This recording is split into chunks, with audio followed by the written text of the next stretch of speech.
সবাই ঐক্য একসাথে দেশ বিনির্মাণ করবে, কিন্তু আস্তে আস্তে দিন যতই যেতে রাখলো তখনই দেখা গেল যে এদের ভিতরে বিভিন্ন সুরে কথা বলতেছে। কেউ ভারতের সুরে কথা বলে, কেউ পাকিস্তানের সুরে কথা বলে, কেউ এই সুরে কথা বলে, মানে বিভাজন সৃষ্টি হয়ে যাচ্ছে। এটা বর্ডার ওপারে ভারত তাদের সামরিক শক্তি বৃদ্ধি করছে, ডেপ্লয় করছে। তো এই জিনিসগুলো আমাদের খেয়াল করতে হবে। রাজনৈতিক নেতারা খালি ক্ষমতা, চেয়ার, নির্বাচন এগুলো চিন্তা না করে এই যে দেশের নিরাপত্তা যে হুমকির মুখে চলে যাচ্ছে এটা খেয়াল করতে হবে। দূর করার তো করতেছে, কিন্তু বাকিরা তো ওনার টিমের লোক। ওনার ওই ফুটবল টিমের তো ওই একজনে খেলে না, 11 জনকেই খেলতে হয় বিভিন্ন পজিশন থেকে। তো সেই জন্য আমাদের এইটা হচ্ছে দুর্বলতা, ওই যে মিডিয়ার অতিরঞ্জিত কথা। এটা হচ্ছে যে ওদের ওই যে আমি মিডল ইস্টে ছিলাম অনেকদিন, আমি বাংলাদেশ এমবেসিতে যখন কাজ করতাম, তারপরে ইভেন কি আপনি বিভিন্ন দেশে বলেন যারা ইলিগেল, আপনি জানেন না ইলিগেলদের গ্রেফতার করছে সেটা, কিন্তু তাহলে জঙ্গি নাম আসলো কেন? আইএসআই এইটা একটা আমি বলি যে দেখেন আমাদের দেশে কিছু রাজনৈতিক দল এবং মিডিয়া এবং আন্তর্জাতিকভাবে কিছু মিডিয়া, আপনি ভারতের মিডিয়া যে কত শক্তিশালী আপনারা জানেন না, এদের নেটওয়ার্ক যে কত সুবিস্তৃত পুরো দুনিয়াতে। এরা আন্তর্জাতিকভাবে এখন চাচ্ছে, আমি বলতেছি এটা আমি স্টাডি করছি, আন্তর্জাতিকভাবে আবার আমাদের বাংলাদেশকে এই মৌলবাদী তকমা দেওয়ার জন্য ওরা বিভিন্নভাবে উঠে পড়ে লাগছে। এইটার বিরুদ্ধে আমাদের দাঁড়াতে হবে, এবং এইটার কোনো যে চিহ্ন আমাদের দেশে নাই, এটা আমরা বাংলাদেশের জনগণ যারা থাকি আমরা সবাই জানি। তো এইটা নতুন একটা তকমা দেওয়ার জন্য চেষ্টা করতেছে আমাদের মিডিয়া, আমাদের থিঙ্ক ট্যাঙ্ক, আমাদের স্কলার এবং একাডেমিশিয়ান, তারপরে মনে করেন সরকারের পক্ষ থেকে সবাইকে সতর্ক থাকতে হবে। এই তকমা দিয়ে যেরকম সে আমাদের উপরে গত 16 বছর স্বৈরাচারী সরকারকে ব্যবহার করে জুলুম করছে আপামর জনসাধারণের উপরে, ধর্মপ্রাণ লোকজনের উপরে, এই ধরনের যেন আর কেউ করতে না পারে এই জিনিসটা। ওরা ওদের ভিসা উত্তীর্ণ হয়ে গেছে, এই ধরনের লোক বিভিন্ন জায়গায় লুকায় লুকায় ছিল, এগুলা ওরা রেড করে করে ধরছে। তো ধরে এগুলার একসাথে করে ডিপোর্ট করে দিছে। তো এইটা হচ্ছে ঘটনা। সেটা তো সব দেশেই হয়, আপনি যেখানে আসেন সেখানেও হয়, আমাদের সবখানেই হয়। তাই এখন আরো বেশি হচ্ছে। এই যে এই পাগলা আসার পরে এখন ওই যে ধরে ধরে কনসেন্ট্রেশন ক্যাম্পে রাখতেছে এবং ওই 30-35 জন করে করে প্লেনে করে যার যার দেশে পাঠিয়ে দিচ্ছে। এই যে ল্যাটিন আমেরিকার কান্ট্রি গুলোতে, তারপরে বাংলাদেশেও আমি সেদিন শুনলাম এক বাংলাদেশি, সে এখানে 30 বছর ধরে ইলিগেল হয়ে আছে, বাট সে ভালোই করতেছিল, বাট সে ধরা পড়ছে, ধরা পড়ে এখন নিয়ে গেছে, তার বউ বাচ্চা এদিকে একা হয়ে গেছে। তো এই ধরনের সব জায়গায় হয়। এটা আমি বলবো মিডিয়ার অতিরঞ্জিত এবং মিস ইনফরমেশন।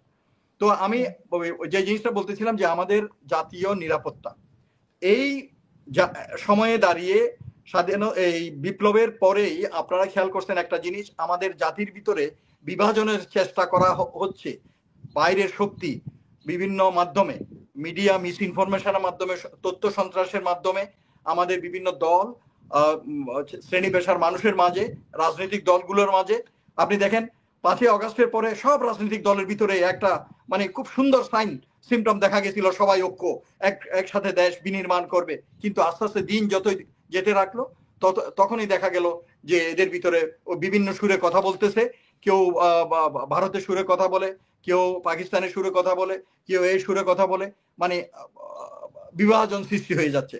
তো আমি একটা হুঁশিয়ারি দিতে চাই, যেমন আজকে একটা সেমিনারও হয়েছে ওই FSDS নামে, foundation for strategic development studies, ওখানেও এইটা এই থিমটার উপর আলোচনা হয়েছে যে জাতীয় ঐক্যের জন্য, জাতীয় নিরাপত্তার জন্য জাতীয় ঐক্য এই সময়ের দাবি এবং সবচেয়ে জরুরি।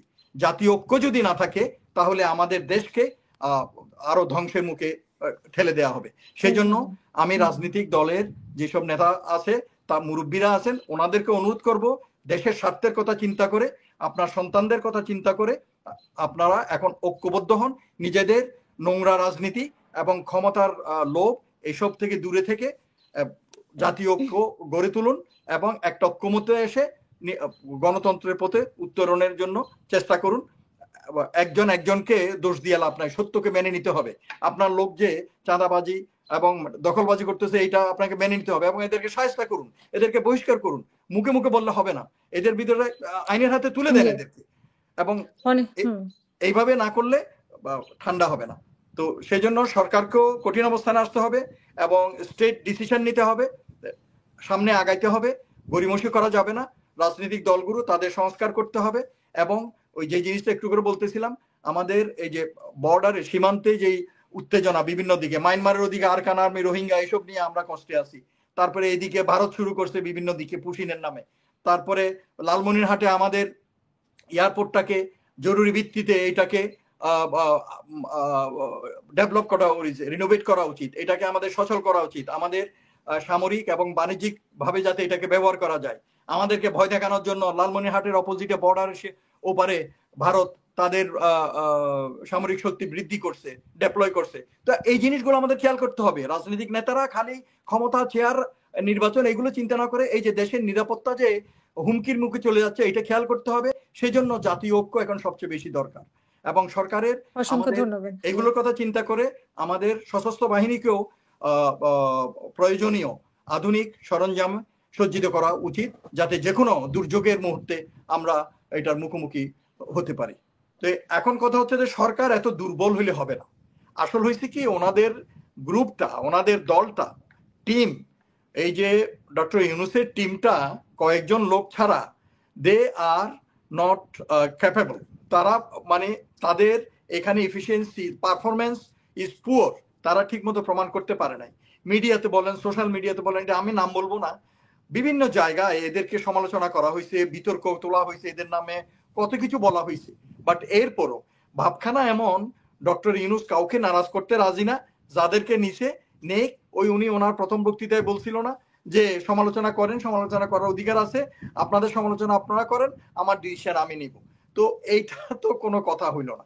যারা কি বলে যেন সরকারের টাকা দিয়ে আপনি এদেরকে পোষবেন, আপনার উপদেষ্টা পরিষদে বসায় রাখবেন, এরা ঠিক মতো পারফরমেন্স দিতে পারবে না, কাজ করতে পারবে না, আমাদের দেশের আপনার যে এজেন্ডার কাজগুলো আছে এগুলো করতে পারতেছে না, তাইলে এভাবে চেয়ারে বসে থেকে তো লাভ নাই। এবং ওই আওয়ামী লীগের দোসর সচিব যারা বসে আছে মিনিস্ট্রি গুলাতে, তারা আপনাদের কাজ দীর্ঘায়িত করতেছে, বিলম্ব করতেছে, ব্যাহত করতেছে, বাধাগ্রস্ত করতেছে। আপনারা কোনো কিছু করতে পারতেছেন না, বিকজ ইউ ডোন্ট নো। আপনি জানেন, আপনি তো এনজিও চালায় আসছেন, আপনি তো রাষ্ট্রযন্ত্র পরিচালনার ব্যাপারে আপনার আইডিয়া নেই। হাওবার এনজিও চালাইলেও স্মার্ট লোক আছে না অনেকে। তো কিন্তু আমার কথা হচ্ছে যে সার্বিকভাবে জনগণের যে রিডিংটা, ওইটা হচ্ছে যে ডক্টর ইউনূসের team is a very weak team, poor team, except few. শুধু উনি একা তো পারবে না সব ডিসিশন নিয়ে, ওনার ফেস ভ্যালু দিয়ে যদ্দূর করার তো করতেছে, কিন্তু বাকিরা তো ওনার টিমের লোক। ওনার ওই ফুটবল টিমের তো ওই একজনে খেলে না, 11 জনকেই খেলতে হয় বিভিন্ন পজিশন থেকে। তো সেই জন্য আমাদের এইটা হচ্ছে দুর্বলতা। এই কি বলে যেন ওই পাটোয়ারি ভাই যেটা বলছে, আই এগ্রি, সরকারের দুর্বলতা আছে। কিন্তু আমার কথা হচ্ছে যে এখন এই সময় ক্ষেপণ না করে, দলগুলোর ভিতরে বিভাজন সৃষ্টি না করে একটা ইলেকশনের ব্যবস্থা তাড়াতাড়ি করা উচিত, কারণ এটা হচ্ছে জনগণের দাবি। এবং আমাদের দেশ আগাইতে পারবে না যতক্ষণ পর্যন্ত নির্বাচিত সরকার না আসে। হ্যাঁ ঠিক আছে, তাইলে সোজা ক্লিয়ার বলে দেন যে এই সরকার 5 বছর থাকবে, কথার কথা বলতেছি, 5 বছর থাকবে, এই ইলেকশন আপাতত হচ্ছে না, আপনারা আপনাদের দল গুছান, শেষ করবেন প্লিজ। হ্যাঁ, কিন্তু ওগুলো বলবেন না এখন ইলেকশন দেব, কিন্তু সরকারের কঠোর হাতে দেশের আইন শৃঙ্খলা পরিস্থিতি বা এবং ওসব বিভিন্ন বিভাগে অন্যায় যেগুলো হচ্ছে সেগুলো থামাবে না। হ্যাঁ, এগুলো আসার পর এগুলো থামানোর ব্যাপারে কোনো কিছু নাই। তো এটা তো হয় না। এইভাবে জোড়াতালি দিয়েতে জনগণকে জনগণ আস্তে আস্তে আস্থা হারাই ফেলছে। এখন যেটা প্রথমে আমি যেটা বলছিলাম, একটা আস্থার সংকটে পুরো জাতি সাফার করতেছে, কি হবে একটা অনিশ্চয়তার দিকে। এবং রাজনৈতিক দলগুলো একটা দায়িত্বশীল ইয়ে পালন করতেছে না, রোল প্লে করতে, ভূমিকা পালন করতেছে না, এটা আমরা দেখতেছি।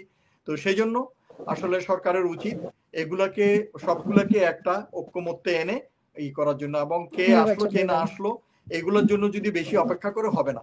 পারলে করেন, না পারলে চলে যান, সোজা কথা। এখন শুধু দেশটাকে মানে শত্রুর আধার বানাইয়া লাভ নাই, কারণ এইটা এই রাজনীতি এবং কি বলে যেন ইলেকশন, এগুলো নিয়ে দেশে ইন্টারনাল জিনিসগুলো নিয়ে ইয়ে করতে গিয়ে আমরা দেখতেছি অনেক জায়গায় সরকার হ্যান্ডেল করতে পারতেছে না। জি, বা অনেক করতেছে না, ধন্যবাদ। এবং এগুলোতে বাধাগ্রস্ত করতেছে হয়তো আওয়ামী দোসররা আছে বিভিন্ন জায়গায়, বিভিন্ন লেয়ারে।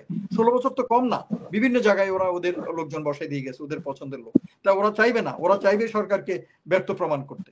তো এগুলো যেহেতু হচ্ছে, অনেক আগেই পরিবর্তন করা উচিত ছিল, যাদের ব্যাপারে উপদেষ্টা পরিষদে লোকজনের দাবি ছিল, সমালোচনা ছিল, কিন্তু উনি করে নাই। তো এখন আর ওই প্রজেক্ট হাতে নেওয়ার জন্য আমি বলবো না, কারণ ওইগুলো করলে আবার সময় নষ্ট হবে, কালক্ষেপণ হবে।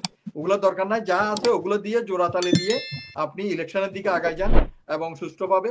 আর যদ্দূর পারেন এর ভিতরে বাকি কাজ ওগুলো করেন, এবং সার্বিকভাবে দেশের নিরাপত্তার দিকেও খেয়াল রাখা উচিত।